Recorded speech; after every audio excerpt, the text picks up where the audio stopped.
Olá, sejam todos mais uma vez bem-vindos ao C-Pop, seu podcast de cultura pop do Correio do Povo. Eu sou o Carlos Correia e aqui comigo mais uma vez Márcio Gomes. Oi, Márcio. Olá, Carlos, tudo bem? Tudo bom. E também o nosso convidado de hoje, Bernardo Best. E aí, Bernardo, tudo bem? Opa, tudo bem, Carlos? Tudo bem, ouvintes? Tudo bem, Márcio? Tudo. Seguinte, hoje nós vamos falar sobre lutinhas. No primeiro bloco a gente vai falar sobre Cobra Kai, um seriado que inicialmente era produzido pelo YouTube, agora chegou na Netflix. A Netflix comprou os direitos, as duas primeiras temporadas chegaram lá, a terceira vai ser produzida já como um original Netflix. E a gente vai discutir um pouco também por que esse nicho aí dos famosos filmes de lutinha acabaram ficando um pouco para trás aí, isso que nos anos 80 ali era meio que uma febre e aos poucos foi caindo. A gente vai discutir um pouco o seriado e um pouco esse gênero. E aí no segundo bloco a gente vai falar sobre um documentário que virou meio que sensação aí, que é o Dilema das Redes, que fala sobre, não necessariamente vício em redes sociais, mas sobre todas as consequências aí das redes sociais, dos algoritmos e do que isso traz de benefícios, mas principalmente de ameaças. É um documentário que estreou na semana passada no Netflix e tá gerando bastante buzz. Mas esse documentário a gente deixa para falar mais no segundo bloco. No primeiro bloco, vamos falar de Cobra Kai. Então sobe a trilha e bora!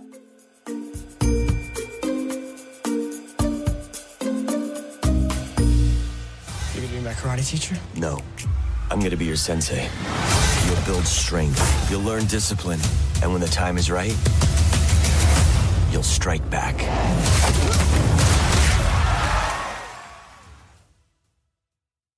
Buenas, vamos lá.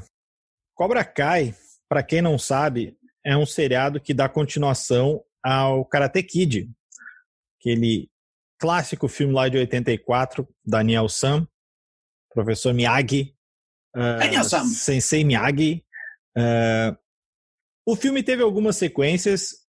Eu até vi o filme antes de ver o seriado, mas na verdade não precisa, porque o seriado, quando faz referências ao filme, ele traz as cenas do filme, então dá para tu ir zerado, ou quem já viu não precisa ver para refrescar a memória, dá para ir pro seriado tranquilo. A primeira temporada do Cobra Kai, ela é de 2018, então essa segunda temporada que chegou na Netflix, as duas temporadas chegaram juntas, né? Chegou agora, também é do ano passado, ela não chega a ser novidade, mas, e aí é algo que a gente pode discutir no segundo bloco, a questão do algoritmo. Ele foi bombar mesmo a partir do momento que chegou na Netflix, até porque o streaming do YouTube flopou, né? Vamos falar bem abertamente. Então, a disseminação do filme foi muito mais a partir da chegada da Netflix. São duas temporadas, ele é uma continuação, ele não é um reboot. Ele é um reboot, mas ele... Vamos dar como exemplo o Despertar da Força, do Star Wars. Ele é um reboot, mas ele continua a história, tá? É mais ou menos essa vibe. Só que ele dá uma invertida na sinopse, que acho que aí talvez seja onde começa a coisa a ficar interessante. O vilão do primeiro filme, que era um dos vilões do primeiro filme, na verdade, né? Que era o Johnny, que era o lutador loiro lá, vivido pelo William Zabka, ele passa a ser o protagonista agora. O Daniel San, que é o personagem do Ralph Macchio, ele virou um cara... Não vou dizer um babaquinha. Uma almofadinha. Uma almofadinha, exatamente. Uma almofadinha. O Ralph Macchio virou uma almofadinha. O Johnny é um loser. Virou um loser, por assim dizer. E a série, ele é o protagonista da série. Pelo menos na primeira temporada, né? Depois a gente vai discutir um pouco isso. Mas enfim, vamos de... que é a comprovação daquela tese de que uma criança legal tem sérios riscos de se tornar um adulto esquisito. Mas aí nesse caso... aquela velha tese. Nesse caso, os dois viraram adultos esquisitos, né? Mas enfim, Eu gostei bastante da série, mas falo eu depois, deixo que vocês iniciem aí. O que pareceu a série para vocês? Márcio? Eu não ia ver a série, né? Não foi algo que me chamou a atenção logo que ela entrou na Netflix, eu não tinha acompanhado ela no YouTube. Mas daí eu vi alguns relatos de que era legal, vi algumas resenhas do pessoal elogiando e resolvi assistir a primeira temporada e gostei bastante. Muito porque a série brinca com a mitologia do filme, né? Subverte um pouco ao debochar de si mesma, né? Tanto tornando o vilão do filme o principal protagonista da primeira temporada, quanto transformando o herói nesse cara que ele vira um almofadinha que tem uma loja de revendas de carro. E ele também debocha de si mesmo, usando os golpes como propaganda para vender carro, né? Usando os bonsais como símbolo da revenda, né? Também usa as questões do karatê como algo ultrapassado, daí tudo que o Johnny faz é uma referência aos anos 80 e como aquilo já não faz mais sentido nos dias de hoje. Então toda essa gozação, ela funciona na primeira temporada, e eu acho que isso é o grande chamariz da série. Isso foi o que me fisgou, assim. E tem vários momentos engraçados, assim, que nos pega. A parte que eu não gostei tanto, assim, e que me pareceu mais chatinha, assim, e que é o grande problema para mim da segunda temporada, é a parte adolescente ali, que nenhum dos personagens mais jovens tem um carisma capaz de segurar a ponta da história. E na segunda temporada, quando eles deixam de lado essa referência ao filme e a série acaba se tornando uma coisa própria, assim, acaba se levando a sério, na verdade, acaba se virando uma guerra entre clãs ali dos dojos, ali, o dojo do Daniel San, o dojo do Johnny ali, e os jovens acabam assumindo o protagonismo da série, aí perde um pouco o pique, assim. E daí vira uma série mais teen, assim, que já eu não sou mais o público, né? E os personagens também, os adolescentes, nenhum deles ali tem um carisma capaz de segurar a produção, assim, nenhum me chama a atenção. E as histórias são muito bobinhas, né? São todas elas aquelas histórias que a gente já conhece de séries adolescentes, assim. Não tem nada que apresente alguma novidade e que torne a série um pouco mais atrativa. O final da série traz um choque, assim, é uma coisa que deixa um cliffhanger para a próxima temporada e que pode dar uma guinada, assim. Mas, assim, todos os 12 episódios, os 10 episódios da segunda temporada não trazem nada muito novo, assim. Como tu então, falou assim, ontem, é uma série que eu gostei muito da primeira temporada e fui me arrastando na segunda, só terminei porque tinha que falar de jogo pra gente comentar no programa aqui. Como tu falou ontem quando a gente conversava, segunda temporada virou malhação. É uma coisa nessa linha, assim, né? Virou, assim, romance de adolescente, briga entre clãs, né? Bullying, só que não traz nada de novo, nada que a gente já não tenha visto antes e melhor em outras séries, né? Sim. Ou em outros filmes. Então, tipo, tudo que tinha de bom na primeira temporada, que era a gozação de si mesma, as autorreferências, as sátiras, né? Tudo aquilo se perdeu, assim, o Johnny e o Daniel LaRusso deixaram de ser o foco, assim, embora seja o ódio entre os dois que estimula todo o clã, e isso meio que culmina no final da temporada. Mas fora isso, que acabou sendo periférico ao longo da segunda temporada, se perder. Fora isso, é a questão adolescente ali, que acabou ficando meio sem graça, assim, até porque acho que falta realmente, que é o que a gente estava conversando também, falta carisma entre os atores ali, falta um personagem ali que a gente consiga se identificar e sentir algum tipo de gostar de alguém ali, na verdade, né? Porque a gente, exato, sei lá, nenhum deles não consigo me identificar com nenhum deles. Who cares pra todos eles. Bernardo. Exatamente. Eu fui ao contrário do Márcio, eu peguei a mini hype que teve do Cobra Kai quando o YouTube lançou. E aquele primeiro episódio era gratuito para tentar fazer um chamariz para assinarem o plano do YouTube, para ver o resto da série. E eu peguei esse primeiro episódio já faz bastante tempo. E esse primeiro episódio engrenou no YouTube, tinha bastante visualizações. E ele é muito bacana, principalmente por essa subversão dos papéis, né? Do cara que era o vilãozinho ser o protagonista, o Daniel San ser meio bunda mole, e tá revendo os conceitos de vida dele, de repente, o que ele tá fazendo naquele momento.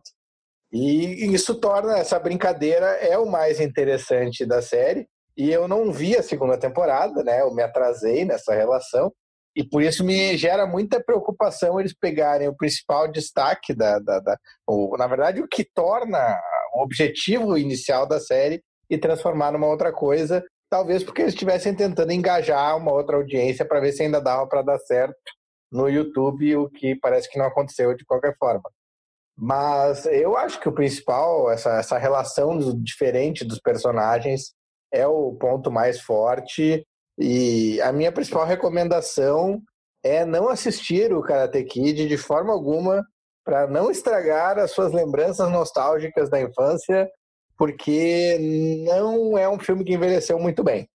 Então fica essa dica. Eles brincam com isso na primeira temporada, né? Eu acho que aquela parte em que dando um pequeno spoiler, na verdade, aquela parte que o Johnny Lawrence vai entregar uns flyers numa cancha de basquete para os caras fazerem karatê ali, em que ele diz, você tá vendo aquelas duas garotas ali? Se você quer conquistar aquelas duas garotas, façam karatê.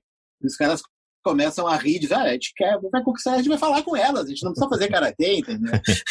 Então é essa coisa, assim, de que tá fora do seu tempo, assim, né? Que a série brincava na primeira temporada, talvez, por isso que o Bernardo falou, buscava outro público, assim, e daí talvez eles tenham mudado na segunda temporada. Eu acho que justamente isso é o grande ponto forte da primeira temporada.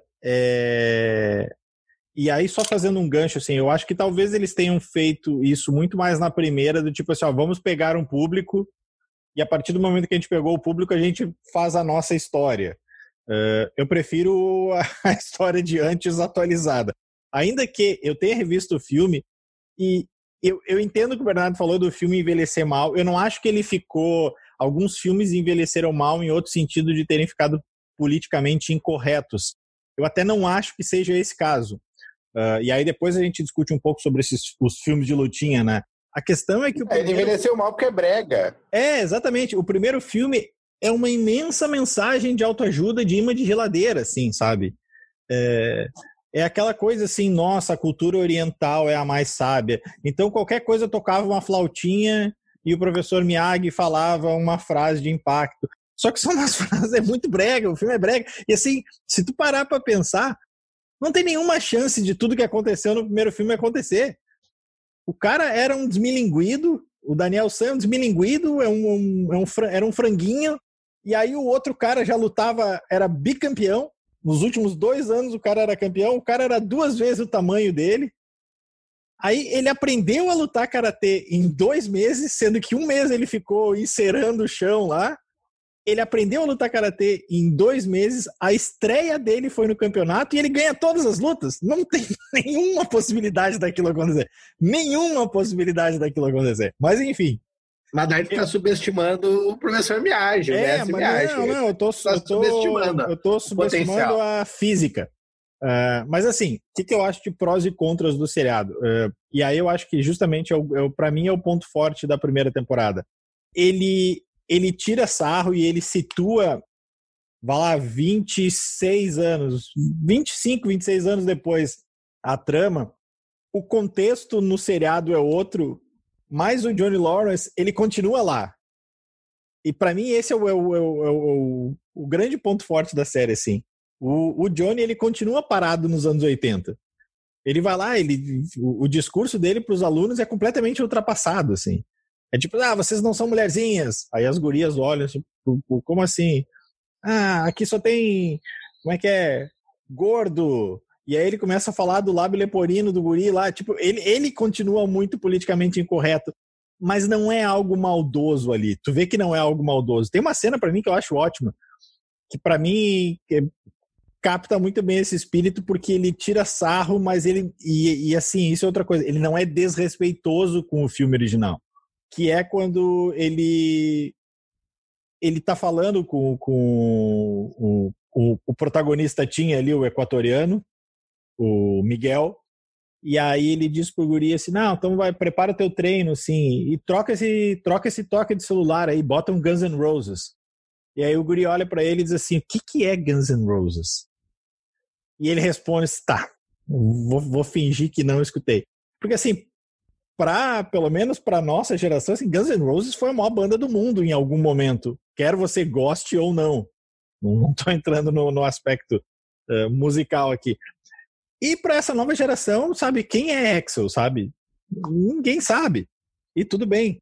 Então, assim, eu acho que essa coisa de manter o Johnny, pelo menos na primeira temporada. Na segunda ele já tem uma transformação ali, né? Mas na primeira temporada ele continua sendo escrotinho, assim, ele continua... mas ele deixa de ser vilão, ele é muito mais bobo. Misógino, ele continua preconceituoso, assim, e ele vai se transformando ao longo da série. Eu acho que isso é interessante, assim, porque mantém a humanidade, assim, manter a humanidade, por mais escroto que pareça. Assim. Tu tem menos raiva dele e mais pena. Eu acho que dá pra ter raiva também, assim, sabe? Porque ele é um filho da puta em alguns momentos, assim. Mas ele vai se transformando. À medida que ele vai tendo contato com as pessoas, ele vai entendendo aquele outro universo, que ele parece que se manteve afastado por 27 anos, parece viver uma bolha. Mas, enfim, ele vai tendo contato e ele vai entendendo, vai se colocando ali, vai aprendendo a conviver, assim. Do jeito dele, inclusive vai tendo contato com o filho dele, que ele ignorou, sei lá por quanto tempo e tal. Eu acho que essa construção desse personagem é legal, ao contrário dos adolescentes, assim, que parece que, sei lá, né, tipo, o Falcão, aquele vira da noite pro dia, ele se transforma em outra coisa e simplesmente vira outra coisa, vira outra pessoa. Vira o escroto da série. Que eu acho que o que eles não souberam trabalhar, mesmo na primeira temporada, enquanto que os personagens nostálgicos, mais velhos, têm todo um background, têm uma história, todos os personagens adolescentes são um show de estereótipos dos adolescentes de seriadinho Disney. Isso aí. É um pouco isso. E aí não tem como crescer ali a afinidade com o personagem desse jeito, por mais esforço que faça.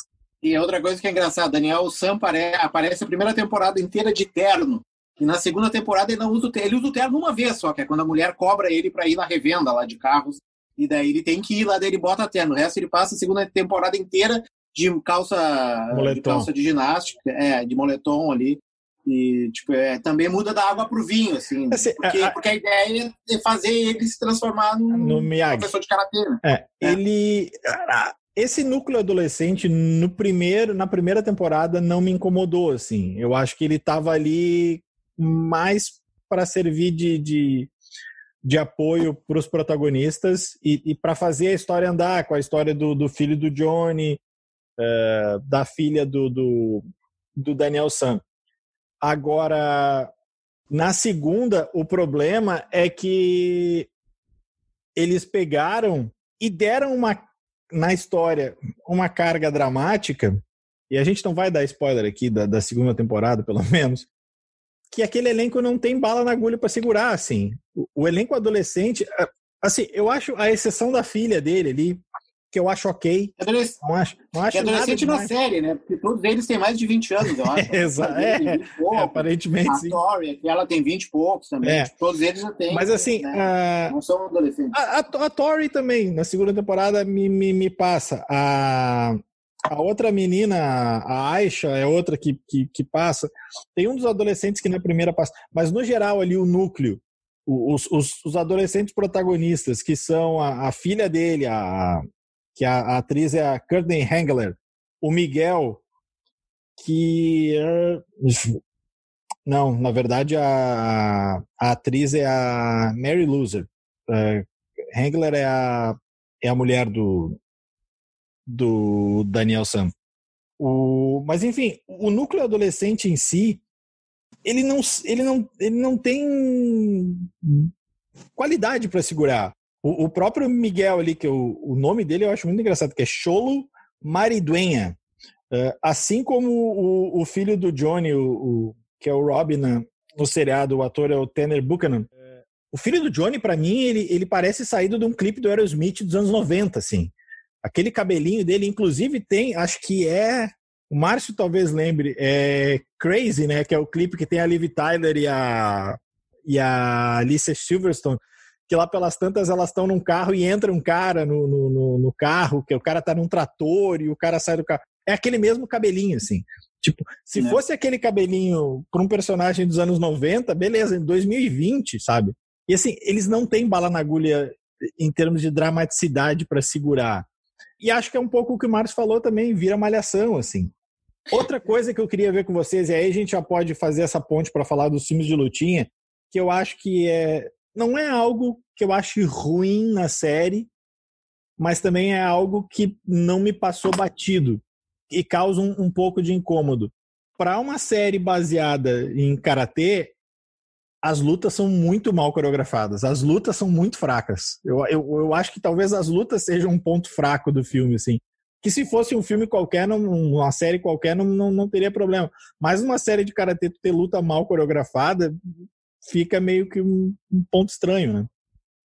Tem que chamar o Jackie Chan pra ensaiar com a galera as lutinhas, né? Não tem um japonês ali pra lutar.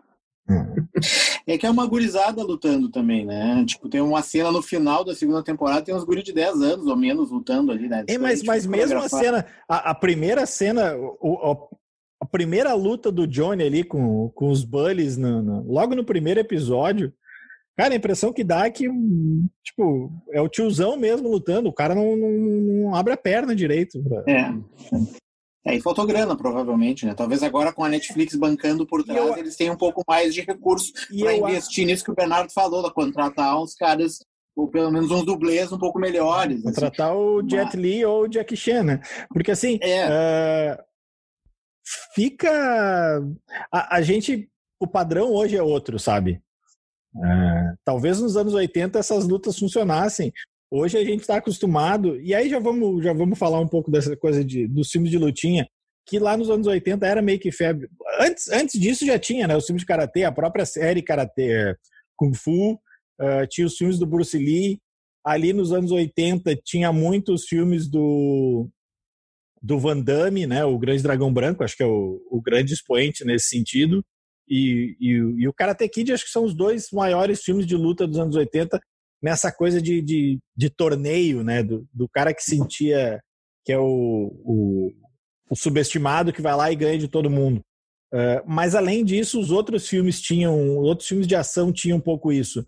Tanto que, sei lá, Steven Seagal era astro de ação, Chuck Norris, mesmo que tivesse toda a questão de sair matando todo mundo a tiro, ele tinha a questão de luta, e outros astros de ação ali da época, os mais coadjuvantes, mais periféricos. Acho que os principais eram esses aí, né? Van Damme, Steven Seagal. O Chuck Norris é um pouco menos nas lutas, assim. Mas, enfim... O Chuck Norris ele começou nas lutas, começou no filme do Bruce Lee, né? Exato. Então, assim, naquele contexto funcionava, porque tu nunca tinha visto lutas melhores coreografadas. No entanto, acho que esses filmes eles foram perdendo espaço para um gênero de ação que tomou conta. Então tu pega as coreografias do John Wick, tu pega as coreografias do Atômica, tu pega as coreografias do Kingsman. Para mim são 3 filmes de ação assim que tem as melhores cenas de ação de todas. Claro que não é só luta, tem arma na parada, mas tem muita luta. O próprio Matrix, né? Matrix do Keanu Reeves. Eu acho que tem uma outra... Eu acho que tem uma outra vertente que também ocupou esse nicho, e ocupou também o nicho dos filmes de faroeste, assim, que é os filmes de super-heróis, né? Também. Que também entrou nessa parada e que roubou não digo, né? Mas ocupou, talvez seja a parte mais...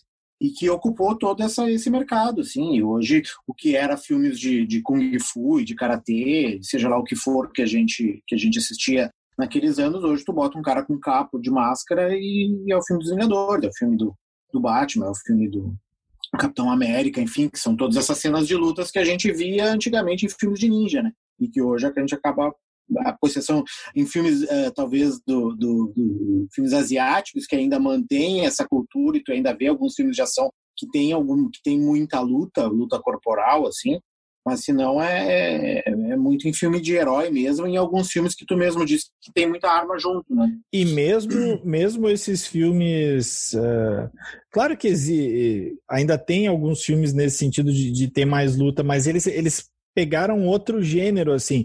Eu vou me lembrar, por exemplo, dos filmes do Jackie Chan, era muito uma vibe mais de comédia, né? Sabe, era aquela coisa, nossa, como é que o cara faz tudo isso? No lance meio de dublê, assim. Os filmes do Jet Li já é diferente, mas aí já não era, nunca foi o mesmo... É que assim, A gente perdeu a ingenuidade, na verdade. Né? Antigamente, nos anos 80, tu via um cara, tipo, os filmes do Bruce Lee, que ele enfrentava 15 caras e ganhava dos 15 caras na luta, tu via e ficava assombrado. Hoje tu sabe que aquilo não acontece. Então, tipo, a ingenuidade se foi. Por isso que o Cobra Kai, em alguns momentos, acaba sendo cômico, assim, porque tu vê aquilo, tipo, como é que o cara levou tanto soco na cara e não saiu sangue, entendeu? Tipo, porque a gente sabe que não é assim mais, né? Tipo, o que o cinema nos enganava, talvez nesses filmes final dos anos 70, nos anos 80, que a gente não tinha essa percepção. Hoje o realismo no cinema ele é muito maior. E hoje a gente sabe, e talvez o Tarantino tenha nos esfregado isso na cara, ele e outros diretores, que isso, com esse realismo, assim, que isso não funciona mais como ver, isso só funciona como comédia, como paródia de si mesmo, assim. E talvez isso, por isso que o Jack Chan e outros só façam isso numa questão mais de comédia, mesmo que tu sabe que aquilo ali é como se fosse aquelas lutas livres, né, que a gente via e sabia que era fake e tal. Que não te convence mais. E se tu for fazer algo que não te convence, bota uma capa no cara, então, né? Então, se tu vai entrar no reino da fantasia, vai de cabeça. Eu vou pensar alto. Eu tenho uma...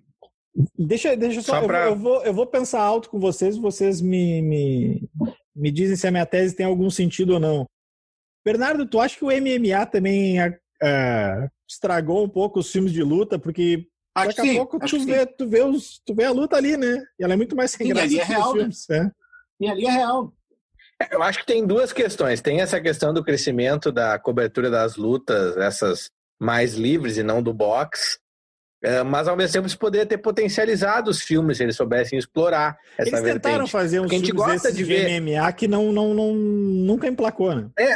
Teoricamente, a gente gosta de ver reproduzido no cinema esportes que a gente curte na vida real. Tem uma certa sinergia, às vezes tem como fazer, mas eu vejo que tem uma outra questão que se perdeu, que até se a gente pegar nos anos 80, a gente imaginar como é que era, nos anos 80 ainda tinha um certo deslumbramento, uma certa, e até um certo desconhecimento, uma vontade de explorar a cultura oriental, e tu pegar esses filmes de luta, todos eles pegam esses cenários meio exóticos do Oriente. Todos têm flauta. E...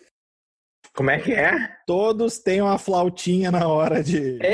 E aí tu pega, tem todo aquele cenário oriental, ainda estava muito forte de tu descobrir aquilo. Eu acho que eles se emprestavam muito desse desconhecido para as pessoas quererem consumir coisas do Oriente, da cultura oriental, e a arte marcial era muito forte nisso. Então tinha toda essa identificação. E até se pegar aqui no Brasil, era muito sucesso com crianças, com a gente que era criança, os seriados japoneses de lutinha, né? Os heróis japoneses, os Jaspion, os Spectraman, até um pouco antes. E isso aí era muito forte. Eu acho que tudo tem a ver com esse deslumbramento dos anos 80 com a cultura oriental.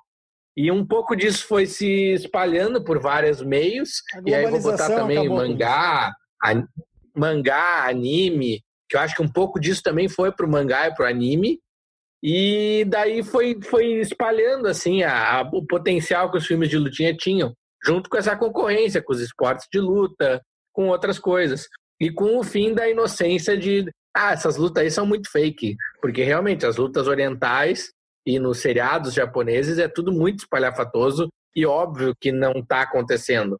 Tu tem que te emprestar a vontade de acreditar que aquilo vai acontecer. E agora me ocorreu uma outra coisa aqui também, e aí mostra um pouco a competência do seriado aí. O Van Damme tentou fazer uma série rindo de si próprio, tem na Amazon, né, que é o JCVD, não é boa, é ruim, sabe? Tem mérito no Cobra Kai de saber rir do Karate Kid respeitando. O Van Damme tentou fazer isso, e o Van Damme talvez seja, acho que é o grande astro, né, de lutas dos anos 80 ali. Grande Dragão Branco é outro filme que eu vi esses dias e ele só é engraçado hoje em dia, assim, tu para e pensa assim, nossa, como é que eu achava isso bom, cara, porque ele é muito ruim, na verdade. Mas ele é o ruim divertido, assim. Ele era o ruim divertido, assim. Eu não vejo muito mais espaço para esses filmes voltarem. Não, acho que o público se acostumou de outra forma agora. O público de ação, ele exige mais do que essa ingenuidade que esses filmes pregam. Sim. Né? Sim, tu precisa de mais, né? Tu precisa de um realismo maior, né? Por isso que eu digo, não adianta, se tu for para a área do que a gente estava falando do Lovecraft Country no episódio passado, assim, se tu for para a área do fantástico, da fantasia, então tu vai com tudo, entendeu? Tu bota o Senhor dos Anéis, tu bota Game of Thrones, tu vai bota dragão, bota capa, bota super-herói, ou vai brigar no espaço, então tu vai para... Né, tu pira na batatinha. Agora, se tu for fazer uma coisa, uma batalha, uma briga entre duas pessoas em tese sem superpoderes, assim, então tu vai ter que tentar trazer um pouco de... Mesmo que os filmes apelem, muitas vezes, claro que o cara pega um super policial ali que vai combater o crime organizado e o cara derruba sozinho uma rede de mafiosos, né? E isso... O John Wick é um exagero por si só. É um exagero. Mas tu compra aquela ideia. Tu compra, se tu vai predisposto, tu compra a ideia, entendeu? Tem que ter um pouco de realismo, o cara levar um soco, o cara tem que sangrar, o cara tem que sair todo arrebentado. A série do Demolidor, aquela era um pouco isso, o Demolidor chegava todo estropiado em casa depois das lutas, entendeu? E era um super-herói. E era um super-herói, mas não tinha superpoderes, ele só, né? Tinha superpoderes de poder visualizar mesmo sendo cego, entendeu? Mas ele não era um cara que tinha super força ou alguma coisa do gênero. E ele chegava todo arrebentado depois dos socos. Então, tu precisa desse realismo hoje, né? E é o que provavelmente a gente vai ver um pouco no Batman agora, que vai ser lançado, né? Não sei. Tomara. Buenas, mais alguma consideração aí de Cobra Kai, de filmes de lutinha? Eu só queria dizer que eu acho que o Grande Dragão Branco continua um bom filme. Tem que tomar várias liberdades, mas ele não envelheceu mal como o Karate Kid. Mas ele envelheceu como... A parte do torneio é muito legal. Mas eu acho que ele envelheceu... Ele é pra se divertir. Ele envelheceu e trocou de gênero. Ele virou uma comédia. Pode ser. Ele tem tem que entrar numa... Tem que ter mais licença poética para consumir. Eu acho que ele é bem... Mas eu acho o filme bom de assistir. Ele é bem coreografado. Agora, cada vez que o Van Damme abre a boca... É uma tragédia. Cada frase daquele roteiro eu vou dizer. É pior que as do Karate Kid. Assiste dublado, Carlos. Assiste dublado. Mas eu assisti dublado. Esses filmes tu tem que assistir dublado. O dublado, a nostalgia ajuda também. O roteiro, as frases, as falas do Karate Kid, elas são ingênuas demais, assim, elas são bregas. As do Grande Dragão Branco... outra coisa que eu acho que... As do Grande Dragão Branco são ruins. A gente não citou, só rapidinho, uma outra coisa que assumiu o espaço desses filmes de luta é que eles não têm muita trama, fora a superação do herói, a vingança. Outros filmes tomaram o espaço disso em quem gostava de filme de luta, que é, por exemplo, os Missão Impossível, do Tom Cruise, James Bond, o James Bond renovado. Tu botar um pouco mais de trama junto com a luta, né? Ter pouquinho mais de conteúdo. Eu vou dar uma viajada aqui, mas bem rápida, só porque a gente está estourando mesmo o nosso tempo aqui no primeiro bloco. Eu não sei até que ponto também, e em termos de roteiro, muitos são melhores. Os videogames não passaram a ter histórias melhores dessa história de lutinha, com a possibilidade de tu interagir ali também. Também? Sim. Hoje a gama de... É que tudo compete. A competição hoje é complicado. Assim, é complicado. Tu tem uma gama de opções ali. Então, para ti realmente competir e chamar a atenção das pessoas, tu tem que ter um produto muito bom nas mãos. Assim. Buenas. Agradecendo aí, então, a presença do Bernardo. Bernardo, muito obrigado. Mas seguiremos sem Bernardo para falar de algoritmo e do novo filme da Netflix, O Dilema das Redes. A lot of people think Google's just a search box and Facebook's just a place to see what my friends are doing. What they don't realize is there's entire teams of engineers whose job is to use your psychology against you. I was the co-inventor of the Facebook like button. I was the president of Pinterest, Google, Twitter, Instagram. There were meaningful changes happening around the world. Buenas. Vamos lá agora falar de Dilema das Redes, novo documentário da Netflix que estreou há poucos dias e está gerando um buzz considerável, assim. A galera tá vendo e comentando bastante.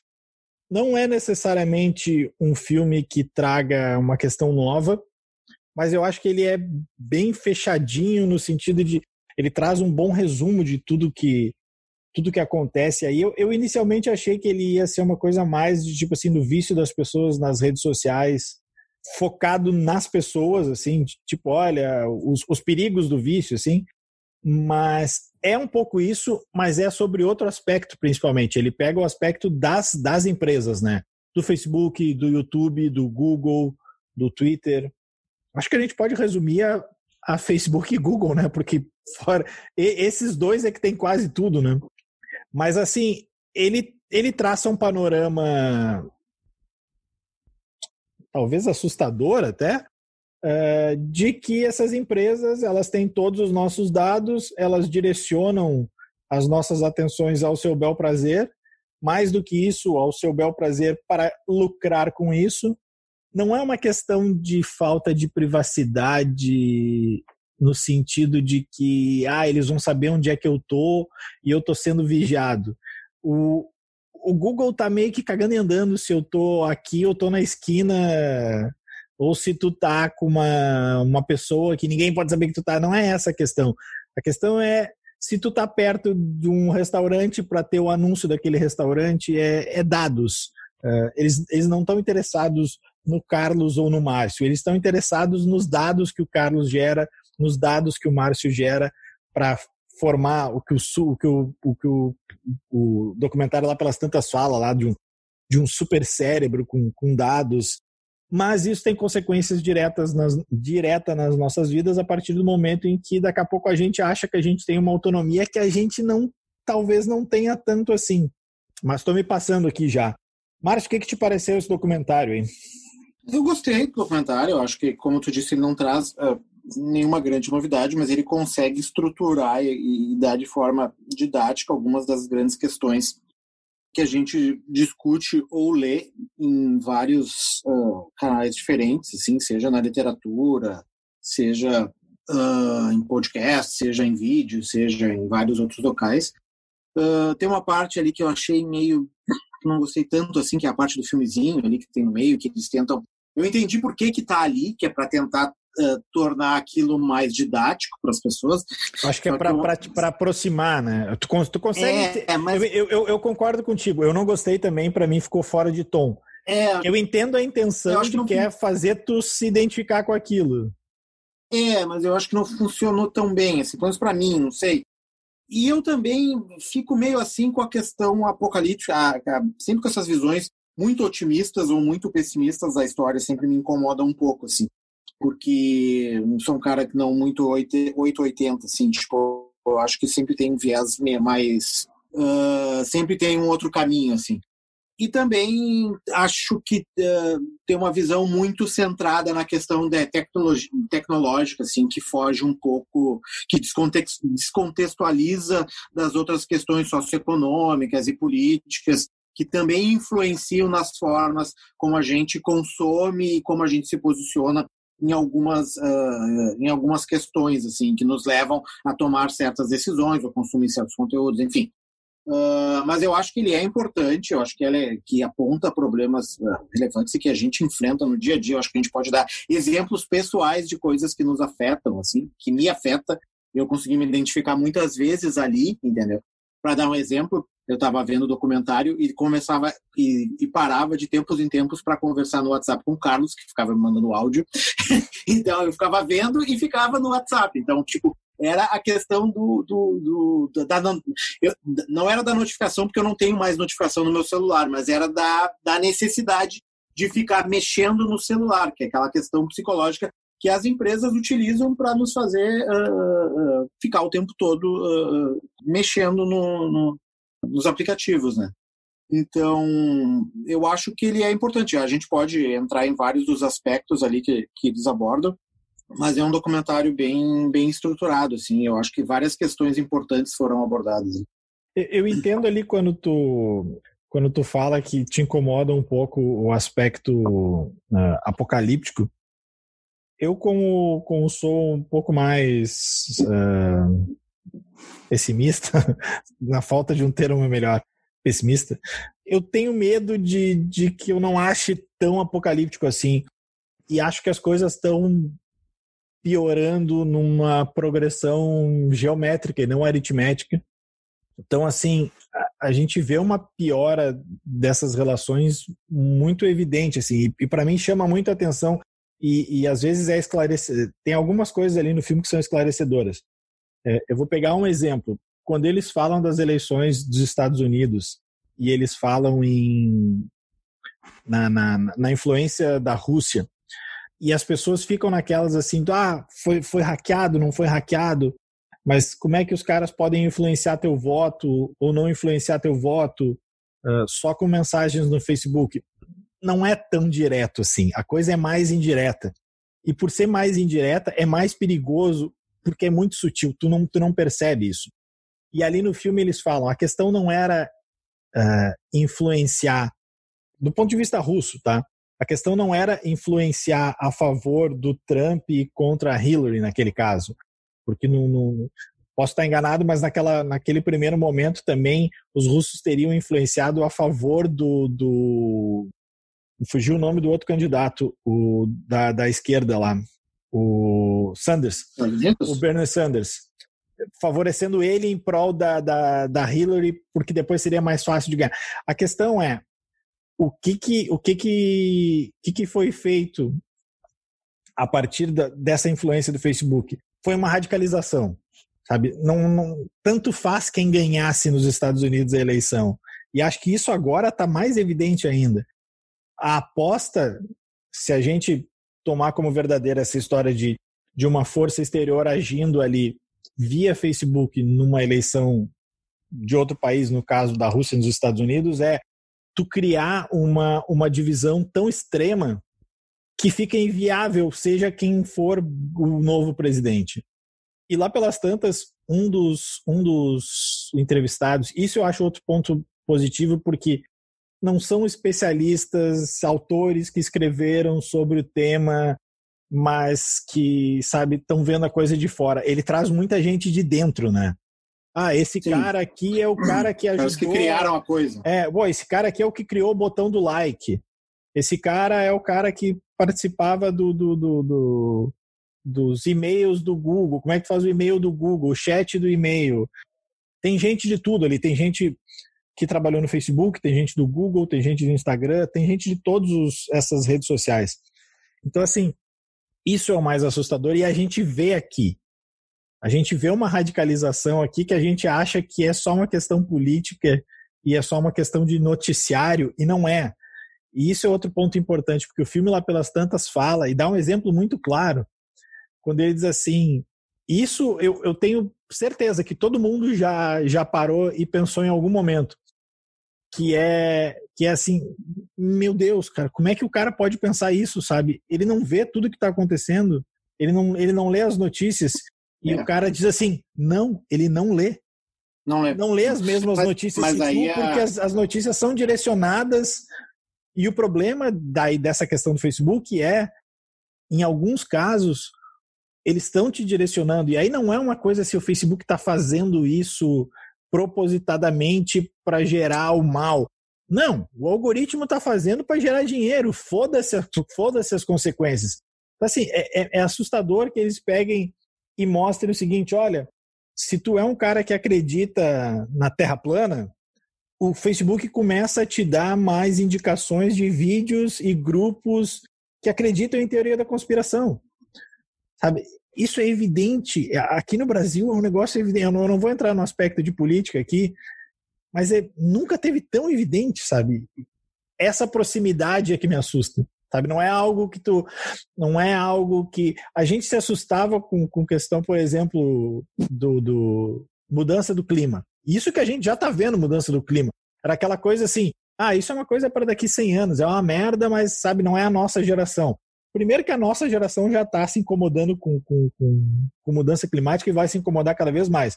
Agora, essas questões de como o algoritmo influencia a tua vida não é uma questão para lá adiante, é uma questão já presente, né? Eu acho que tem e a questão do algoritmo, assim, o algoritmo ele não é neutro, né? Tipo, tem uma entrevistada ali que participa, é uma mulher de cabelo azul que aparece, a Cat O'Neill ali. Ela é autora de um livro, Armas de Destruição Matemática ali. Em inglês é Weapons of Math Destruction. O trocadilho é bom, em inglês funciona melhor, né? Em inglês funciona melhor, assim.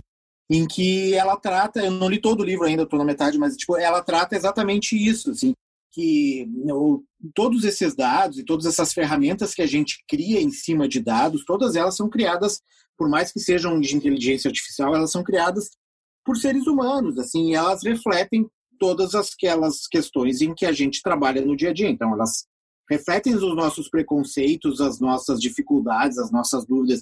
Então, elas não são isentas, elas não são imunes às aos nossos problemas. Então, quando tu cria uma ferramenta seja para qualquer tipo de coisa, para conceder crédito para alguém num empréstimo ou conceder empréstimo bancário, para uma ferramenta que vai, sei lá, um sistema de seleção para uma empresa, ou sei lá, qualquer outra coisa, tu está inserindo nesse algoritmo dados, e esses dados, eles contêm a tua visão de mundo, entendeu?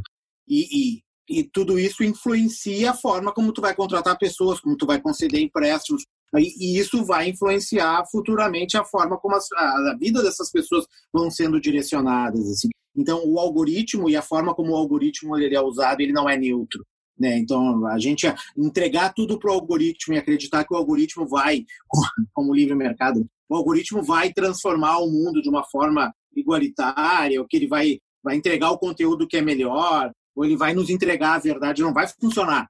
A gente vai ter que ter uma influência ali, uma regulamentação que chegue e diga, não, pera um pouquinho, isso aqui tu não vai entregar porque isso aqui é falso, ou isso aqui tu vai estimular algo que vai nos causar problema no futuro. Então, essa regulamentação das Big Techs, que a gente chama, que hoje é a Amazon, o Google, o Facebook e a Apple, e a gente pode botar também o Twitter e a Microsoft em algum momento aí, tipo, em algum momento ela vai chegar, né? E se não chegar, a gente vai sofrer consequências muito graves, assim. Então, eu não sei se antes dela chegar, a gente não vai sofrer essas consequências graves. A gente já está sofrendo em alguns momentos, sabe? Mas eu acho que isso já está apertando, sabe? O fato delas terem sido levadas lá nos Estados Unidos a prestar depoimentos, tipo o fato lá na União Europeia, essas regulamentações já estarem sendo discutidas. Talvez em países mais periféricos como o nosso, isso demore um pouco mais.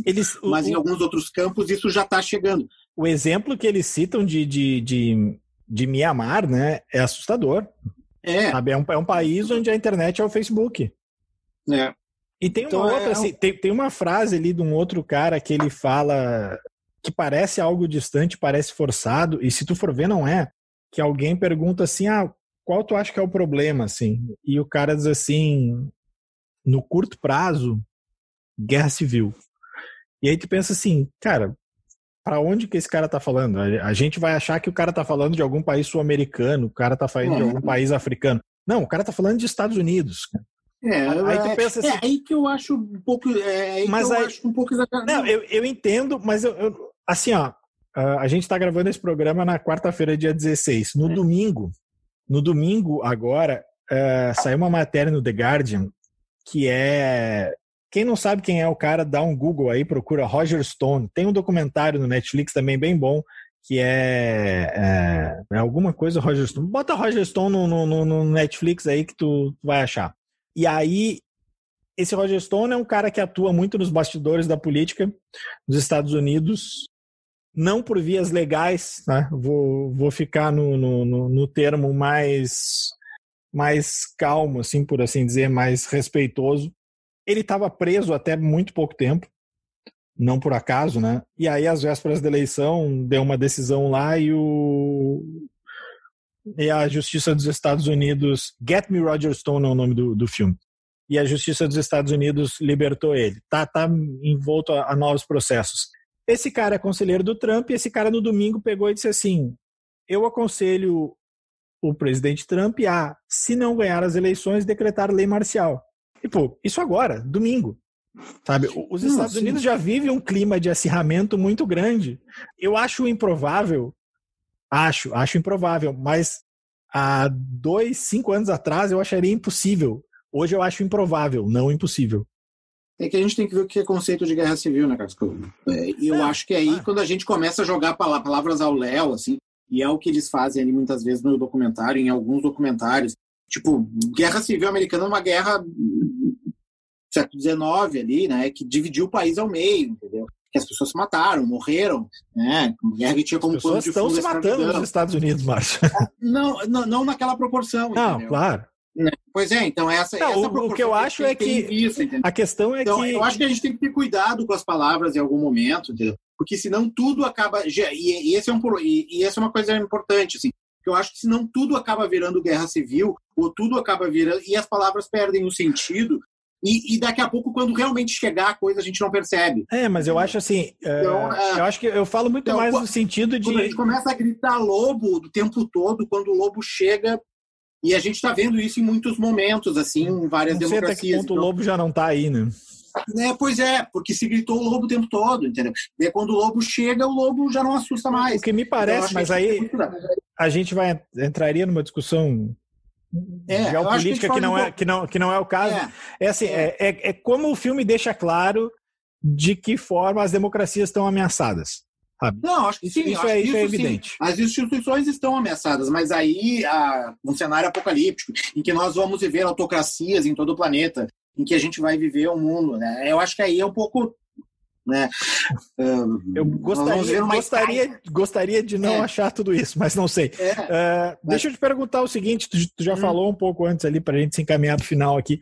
Tu mudou algum hábito depois do filme? Ou repensou alguma coisa depois? Tem um hábito que eles falam que eu mudei e que não me adiantou nada.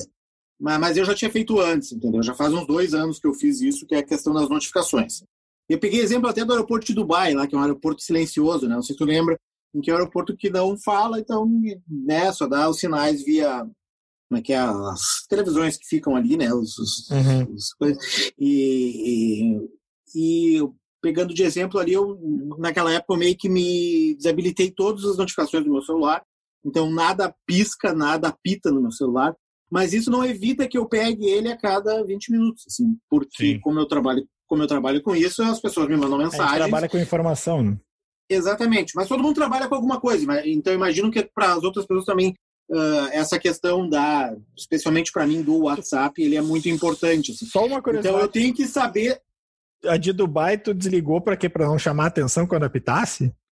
Não, porque essa questão do silencioso me chamou a atenção, de viver uma vida mais tranquila, assim, tipo, não precisa alguém ficar gritando toda hora, nós dois, pegando um avião. Não precisa também o celular ficar apitando para mim, entendeu? Nós dois viajamos a convite em anos diferentes para Sharjah, né? E então aí, aquilo ali foi meio que um sinal de alerta, sabe? Só contar uma historinha rápida. Tu falou do silencioso. Eu fui para lá em 2017, né? Dos Emirados, aí tu chega pelo... Sharjah é do lado ali de Dubai. Quando eu cheguei lá, e era uma viagem a convite lá do Emirado, então quando a gente chegava lá já tinha alguém para receber. Eu lembro que eu desci todo receoso, assim, né? E já tinha uma mulher com a plaquinha com o meu nome, e que nem tu disse, essa questão é mais silencioso e tal. Eles me botaram num carrinho, tipo assim, a gente passou na frente de todo mundo, mesmo das primeiras classes, assim. Eu nunca vou me esquecer, era um carrinho com uma sirene ligada. Aí tu imagina um carrinho com uma sirene ligada dentro daquele aeroporto, em que tu ouve um suspiro. Enfim, fecha parênteses, continua, tu estava falando das notificações. Né? Então, desde aquela época, faz uns 2, 3 anos já que eu já apaguei todas as notificações, então nada pisca, nada. Mas mesmo assim eu continuo acionando meu celular toda hora, porque eu quero saber se alguém me mandou uma mensagem importante do trabalho. Então eu continuo escravo do meu celular, isso não mudou. Né? E é uma coisa, e como eles falam ali da questão questão psicológica, é uma coisa quase orgânica.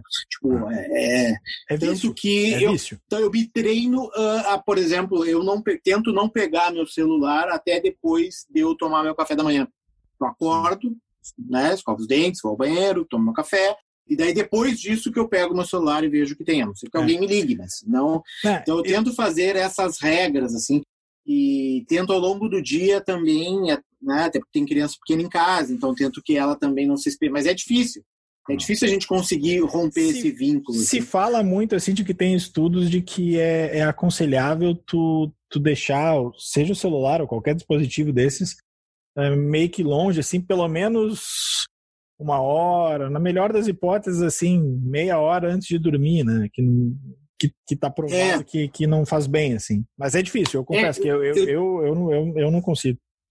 Eu tento não usar o tablet também, só que às vezes, tipo, eu baixo livros no tablet, daí eu tô lendo no tablet. Sim, daí fica meio... Eu peguei ali, né, do filme, eu meio peguei da cama, então... 2 coisas assim. A primeira, assim, acabou o filme, eu fiz isso. Eu tirei notificação do Messenger, eu tirei notificação do Instagram, tirei notificação do Twitter. Eu deixei só a notificação do WhatsApp, assim. Só. Os outros eu tirei tudo, assim. Mas também deixei as notificações de sites de notícia, porque afinal de contas a gente trabalha com isso. Outra coisa que eu comecei a fazer a partir do filme, mas como é muito recente, eu não sei quanto tempo vai durar, que é um negócio que o cara, aquele que escreveu o livro ali, que diz largue o Facebook agora, alguma coisa assim, o cara que tem um cabelão rasta, assim, o cara diz assim, só veja vídeos no YouTube que você procura, assim. Isso eu faço. Nunca veja um vídeo recomendado. Nunca veja um vídeo recomendado. Isso eu comecei a tentar fazer assim. Eu tô inscrito em vários canais, assim. Hoje em dia, acho que eu vejo mais YouTube do que televisão. Mas então, assim, as minhas opções estão daqueles canais, assim. Vou tentar parar de ver aquelas outras indicações, porque é um pouco aquilo ali que o filme mostra, assim. Senão, tu acha que tu tá escolhendo o vídeo, tu não tá escolhendo nada. O meu maior problema pessoal, na verdade, claro, profissional não, porque eu acabo usando todas as redes, acabo monitorando tudo, assim, né? Então, acaba sendo, tipo, eu acabo usando Facebook, Twitter, Instagram, enfim, tudo, YouTube, etc. Mas, pessoal, o meu problema maior é o WhatsApp e Twitter. Instagram, em uma medida um pouco menor, assim. Mas Facebook, pessoalmente, eu não uso mais, tipo, não entro, só entro para trabalho mesmo. YouTube eu entro bem pouco, assim, só quando eu quero ver algum vídeo e tal, mas é muito raro. Instagram, eu uso e tudo mais. Spotify, não sei se a gente conta, mas Spotify eu uso quase que o dia inteiro, assim, só não uso quando eu tô trabalhando. Mas é diferente, pero não útil, né? Porque também tem muitas indicações.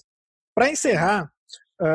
A gente não falou da questão, não sei se era isso que tu ia tocar, do paradoxo. Fato de um programa, do paradoxo. Né? Exatamente, era isso que eu ia falar. Do paradoxo, que é um documentário que faz todas essas críticas ao algoritmo, ser da Netflix, que é uma rede de streaming, uma empresa de streaming, que acabou o filme. Primeiro que tem uma sacada ótima no filme, que eles botam assim, acaba ali nos créditos, está assim, siga a gente nas nossas redes sociais. Não, brincadeirinha. Beleza, só que acaba o filme e logo em seguida o Netflix te indica 3 filmes para ver, assim. Tipo, o Netflix é baseado no algoritmo. Netflix fez o House of Cards. House of Cards, como é que foi feito o House of Cards? O algoritmo do Netflix previa que apontava que as pessoas queriam ver um seriado político com Kevin Spacey. Era assim.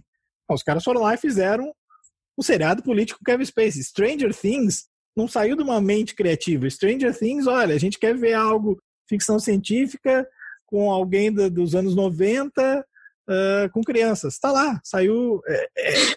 as produções da Netflix, muitas delas, claro que tem outras que não são. Lá, Dois Papas, O Irlandês, são produções de qualidade, ainda que daqui a pouco, olha só, o cara quer ver um filme desse diretor daquele. O Netflix faz filme sobre encomenda. Quem é que encomenda? Não é o Carlos que ligou para lá e pediu para ver o filme. É o algoritmo. Então, é paradoxal que tudo isso seja... Né? Tem um podcast que é Land of Giants, que tem 2 temporadas. A primeira temporada fala sobre a história da Amazon e a segunda temporada fala sobre a história da Netflix, assim. E ele é inglês, infelizmente, mas para quem consegue, ou quem gosta de ouvir podcasts em inglês, vale a pena, assim. E sobre o da Netflix, os 2 jornalistas que apresentam, eles fazem um experimento que é criar contas do zero na Netflix para ver como é que o algoritmo funciona e o que o algoritmo, entre outras coisas, vai oferecer para eles. E um deles fala, né, porque daí eles estão completamente zerados, né? E um deles comenta que o Netflix está toda hora empurrando a Casa de Papel. tempos e tempos. Sim. Se eu não me engano, foi na época que tinha saído a nova temporada, estava próximo da nova temporada. Inclusive, e o algoritmo estava toda hora empurrando a Casa de Papel. Eu não quero ver esse negócio. Inclusive, eu não sei. Ele acha que eu quero ver. Eu não sei. E outra coisa que eles comentam, desculpa, cara, só para dar, mas que é a mudança da foto, da imagem do programa. Para uma pessoa, que é um homem e uma mulher que apresentam o programa, são dois jornalistas diferentes, e para um apresenta uma imagem de um determinado programa e para outra apresenta outra imagem. Então eles trabalham inclusive com a imagem do produto ali, da série ou do filme, para cada pessoa, porque eles sabem que do tipo de filme que tu gosta, talvez aquela imagem chame mais atenção. Eu ia comentar até que eu ia comentar que eu não sei se para outra pessoa é a mesma coisa, assim, porque eu sou uma pessoa que assiste bastante documentário, assim. Então, para mim, logo que saiu esse documentário, ele ficava ali, de cara tinha essa indicação. Eu não sei se para mais gente também o Dilema das Redes apareceu ali como indicação, mas é curioso, sabe? Sim, para mim apareceu na capa. Ali. Um programa, um filme que critica tanto o algoritmo te é indicado via algoritmo. Assim. Sim. Por outro lado, a gente pode dizer que, olha só, é o Netflix falando mesmo contra si, ainda que não seja muito bem isso. Mas ainda enfim, que não se cite, né? Acho que podemos encerrar por aqui, né? Podemos ir para as dicas, né? De dilemas e vamos para as dicas, então. Sobe a trilha e bora.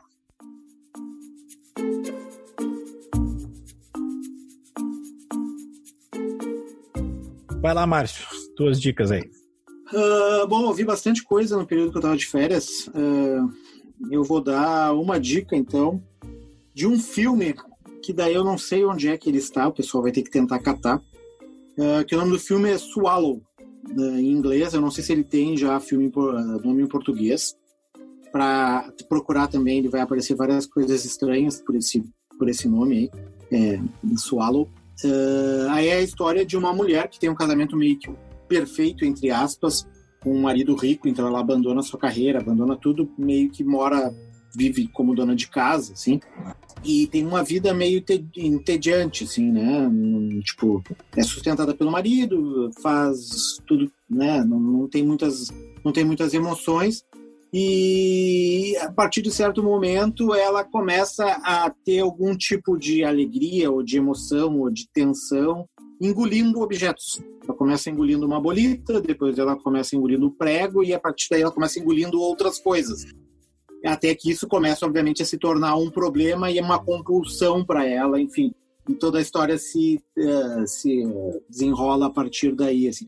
É um filme bem interessante, assim, mas ele não está em nenhuma plataforma, assim. Está em nas plataformas obscuras. Plataforma Jack Sparrow. Bom, eu vou falar de dois filmes que estão em plataformas, na mesma plataforma, que é o Netflix. O primeiro é um filme argentino, original Netflix, aí, bastante recente, que chama Crimes de Família. É um filme do diretor Sebastian Schindel, sei lá como é que se pronuncia, que é daqueles filmes que eles te levam para um lado e quando tu acha que tu tá sacando, tem uma virada, assim. Não chega a ser um plot twist, mas eles te pegam pelo pescoço e te mostram que a realidade é mais complicada, que é mais cinza do que branco ou preto, assim. É bem interessante. Eu tava falando com um amigo meu que morou até na Argentina e tava brincando. Eu disse, cara, não tem ninguém com menos de 25 anos na Argentina, a julgar os filmes, assim. Porque filme de Argentina... O Darín. Primeiro que eu fiquei pensando em que momento ia aparecer o Darín, né? Porque tem uma lei na Argentina que obriga o Darín a estar em todos os filmes. Mas nesse, acho que eles não cumpriram o regulamento e o Darín não tá. E aí esse meu amigo disse o seguinte, eles em vez de gastar com o elenco, eles gastam com o roteiro. E depois, no outro dia, eu mandei pra ele uma mensagem, olha, de fato, cara, os caras gastam com o roteiro, porque o roteiro desse filme é muito bom. Ele é com a Cecília Roth, que é a mesma atriz do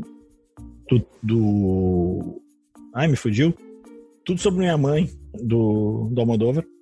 Enfim, e ela mata pau no filme, ela destrói o filme.